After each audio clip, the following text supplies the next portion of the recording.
Harrison Ford picked up the letter, read the last line, and walked off his own interview. He did not say, "Excuse me." He did not look at Jimmy Fallon.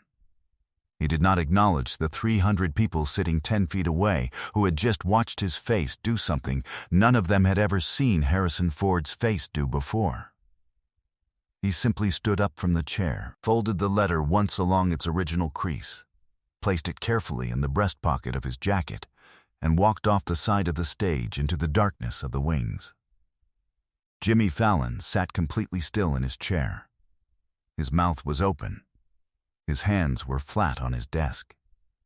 And 300 people held their breath in a silence so complete you could hear the studio lights humming above them.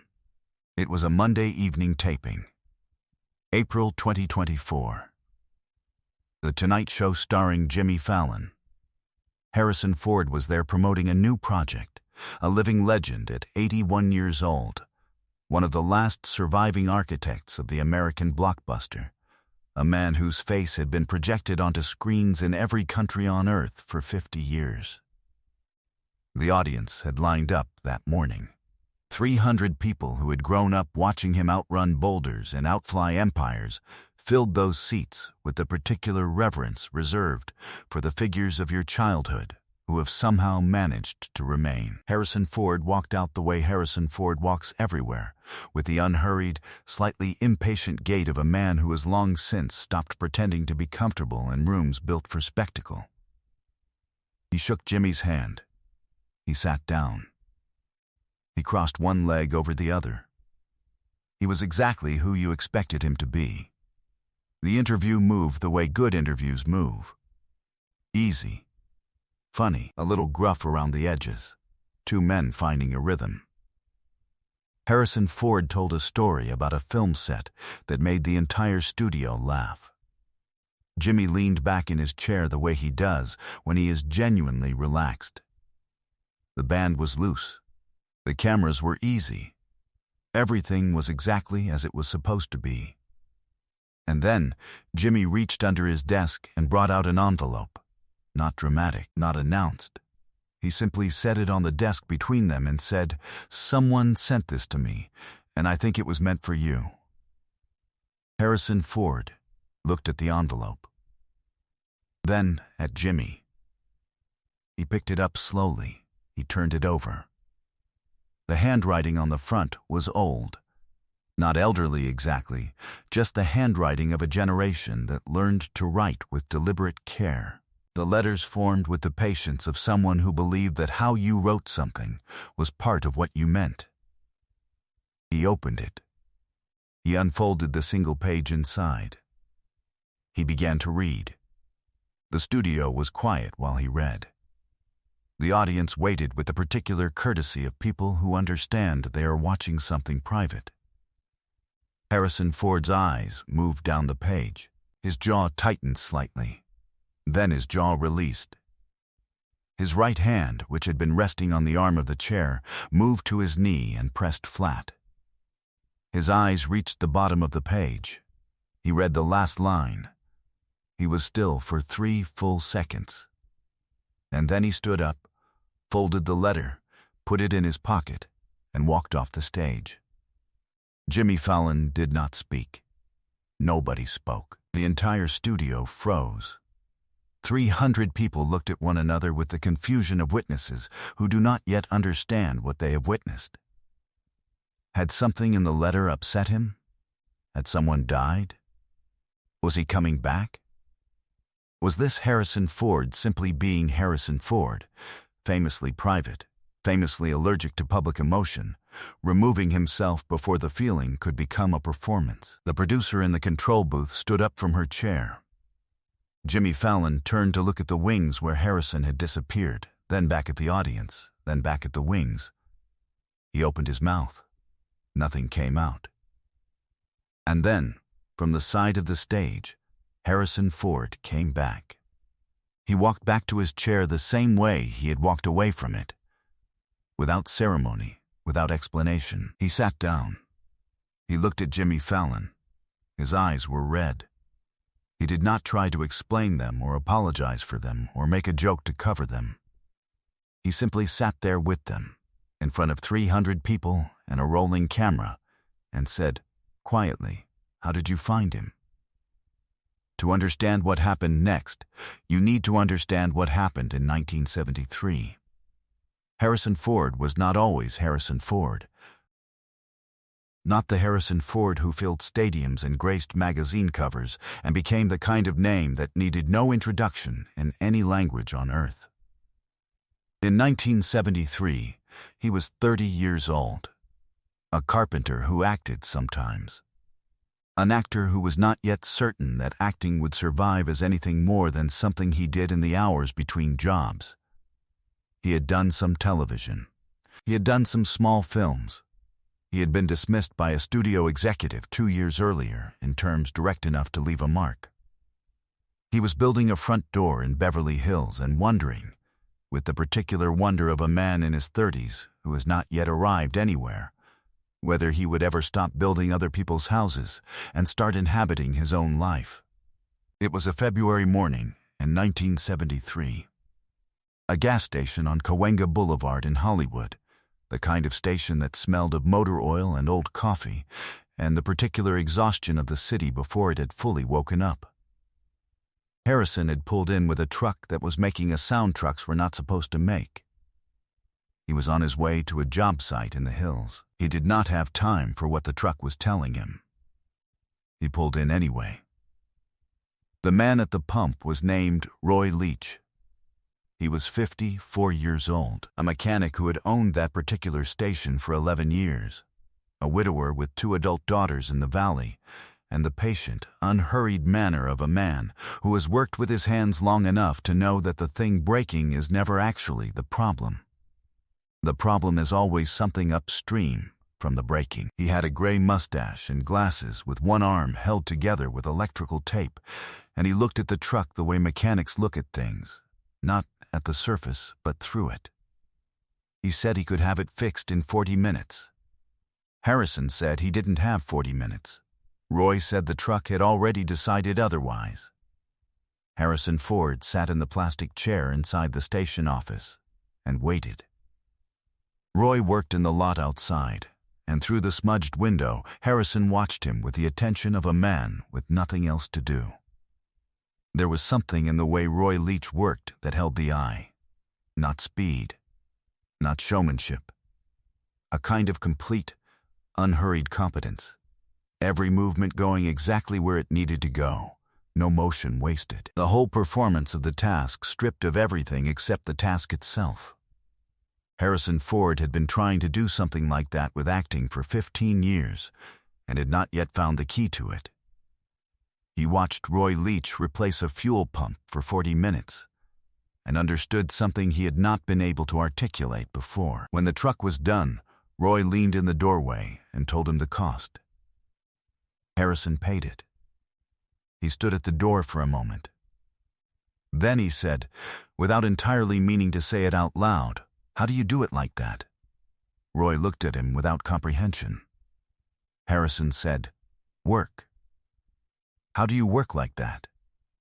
Without any extra in it?" Roy was quiet for a moment. Then he said, "You stop trying to look like you know what you're doing. You just do what the thing in front of you needs. The thing always tells you. You just have to be willing to listen to the thing instead of thinking about yourself."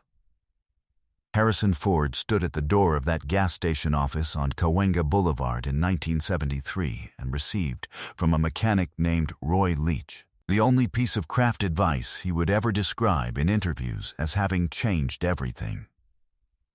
He would not name Roy Leach in those interviews. He did not know Roy Leach's last name. He knew only the gas station, the gray mustache, the glasses with the taped arm, and the 40 minutes that had reoriented something fundamental in the way he thought about the work. Before he drove away, Roy had written something down on the back of a service receipt. The total, the parts, the labor, and handed it to Harrison as a record. Harrison had put it in his jacket pocket without looking at it. That night, emptying his pockets on the kitchen table, he had found it. He had looked at the total. He had turned it over. On the back, Roy had written in the same careful hand a single additional line that he had not spoken aloud. It read, "You have the kind of face that listens." That's the whole job. Harrison Ford had kept that receipt. He had kept it because it was the first time anyone in his professional life had described his face as something other than insufficiently handsome or insufficiently expressive or insufficiently whatever the casting directors of 1968 had been looking for. Roy Leach had looked at his face across a gas station office and seen the thing Harrison himself did not yet know was his greatest instrument. The receipt went into the wallet. It stayed there through the audition for a small film called American Graffiti, through a screen test for a project being developed by a young director named George Lucas, through the years that followed, which were not small years. Roy Leach had sold the gas station in 1981. He had retired to Riverside, California, where his older daughter lived, and he had spent his 70s gardening and watching baseball, and doing occasional small repair work for neighbors who knew to bring their impossible problems to the man in the green house on the corner. He had watched Harrison Ford become Harrison Ford the way you watch something distant become large, with mild amazement and no sense of personal connection, because the man at the pump and the man on the screen seemed to Roy like entirely different men.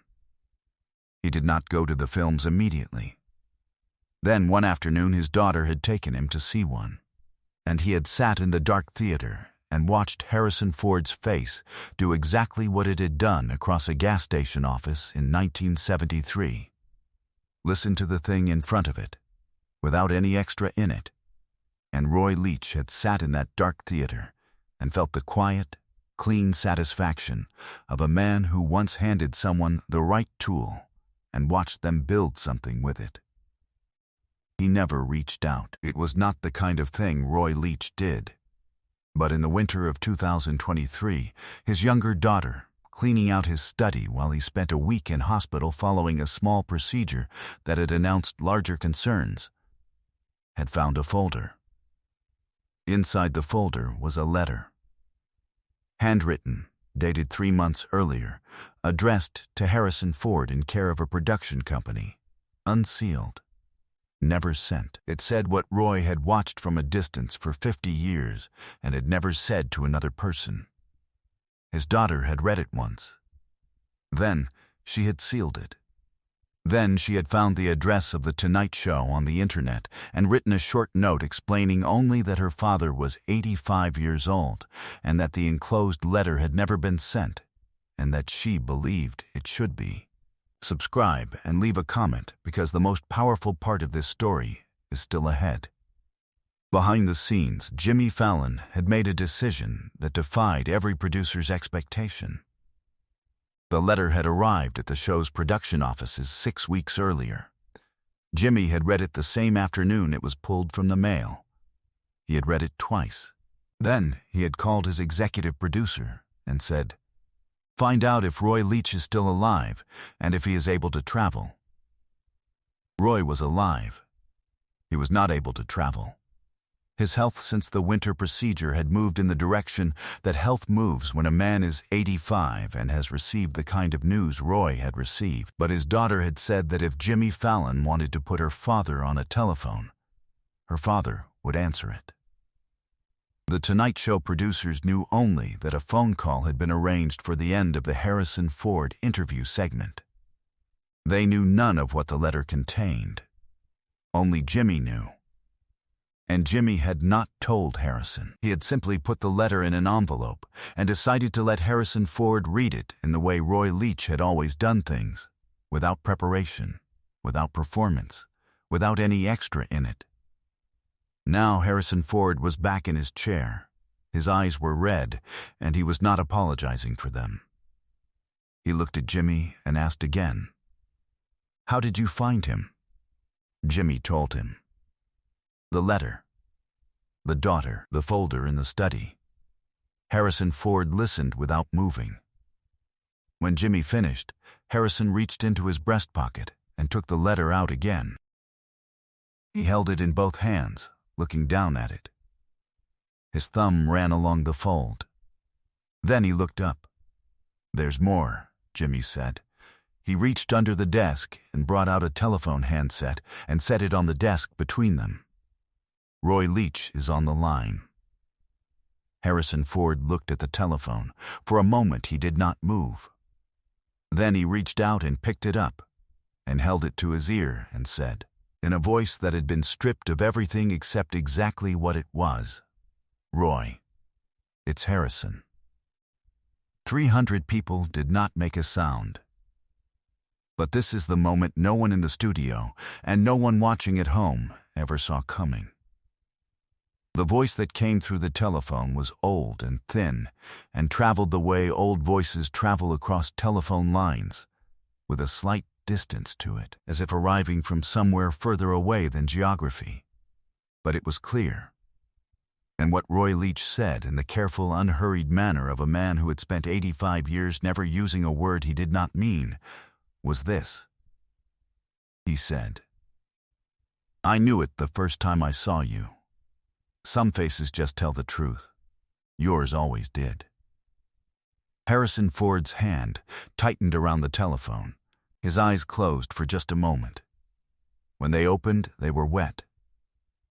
He said, "I've carried your words for 50 years. I carried them into every audition, every set, every scene I didn't think I could get right."